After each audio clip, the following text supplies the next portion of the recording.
My name is Eric Thomas, and I grew up in Western Massachusetts, small little town named Montgomery.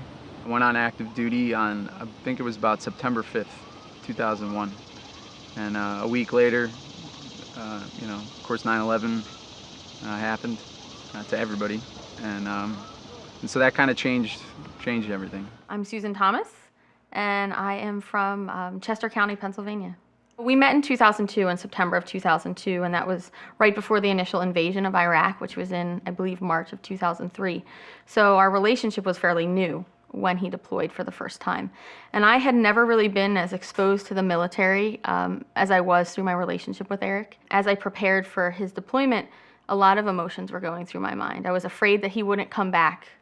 That was my biggest fear, that he wouldn't come back at all, that he'd be injured or he'd come back visibly different. I was only home for a couple months before I was asked to take charge of this team that was kind of a comm team for the 24th Marine Expeditionary Unit. It was called FOB Kalsu, and the Army had been there previously after the invasion. Things changed very rapidly and dramatically as soon as we got there. When we really started to get mortared a lot of the mortars centered around basically the chow hall. They were constantly a threat to our base. And it really, the entire time we were there, it was just a constant threat. I was living in communities in Chicago and Philadelphia that were not military-centric whatsoever, and none of my friends understood what I was going through. I wanted to go home to wait for an email from Eric because I was worried, because the day before he had told me that he was waiting because there had been 2-3 mortar attacks at his FOB. He had said to me, you never know when it's your time. He said, you're sort of just sitting out there waiting and it could hit at any moment. This is real. It's kind of like people's giving you the sobering, hey, this isn't a joke. This isn't training. There's literally people out there who are praying to their God that they kill you. We might have lost anywhere from 15 or more Marines. They're on a plane one day and then they're in your arms the next day. They're sleeping in Kuwait, and then the next day they're sleeping in your bed with you. When I saw him, what was interesting for me was that he didn't want to go anywhere.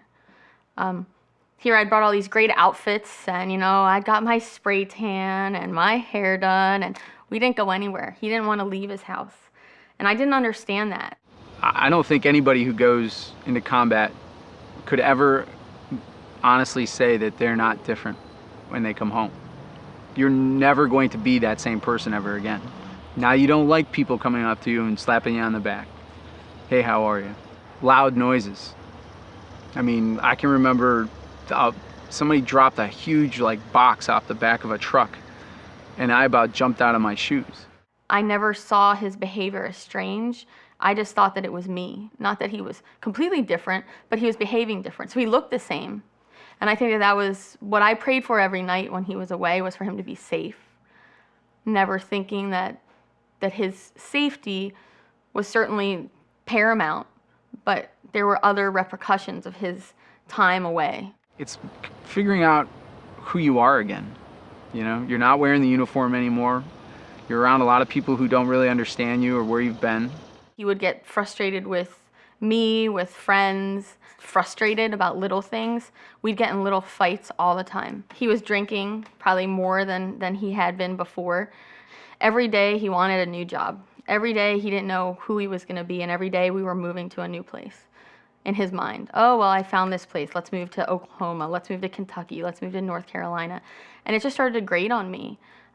He'd come home from work, his first civilian position, and pick up a 6-pack, a 12-pack, and drink the whole thing.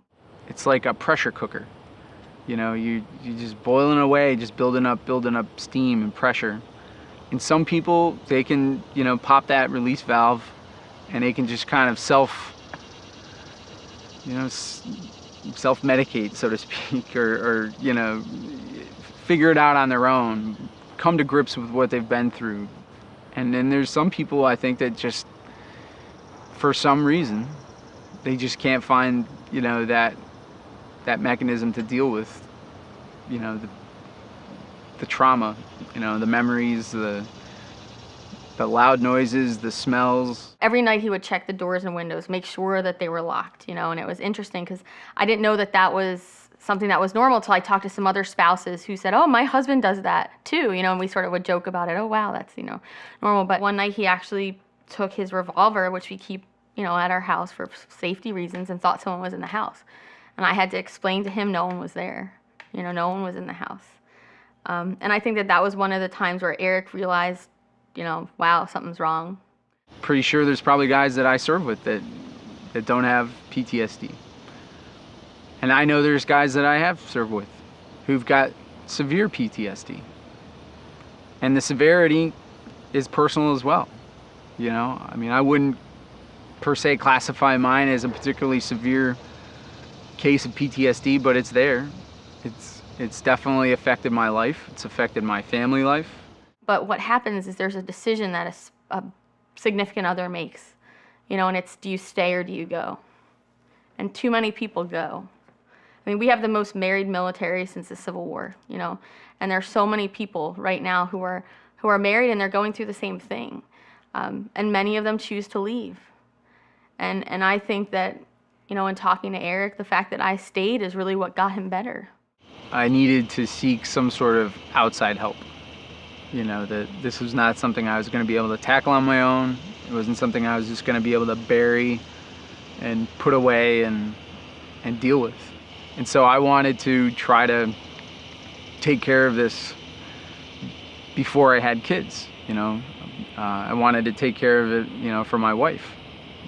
I began to realize that I was subjecting her to a great deal of emotional baggage that she really had no earthly reason to have to deal with.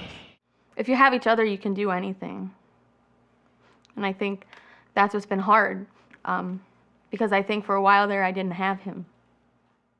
Highly recommend people seek professional assistance, from anybody, but definitely somebody who understands those signs, understands how to, handle people that have these kinds of challenges. We didn't want to raise our daughter with this baggage, but we really realized that together we were able to blaze our own trail, build each other up. You have to just fall and expect that the other one's going to catch you. Because if you don't have that trust in one another, you don't have that trust that the other person can get better. Got my wife, who I love very much, and I have a baby coming.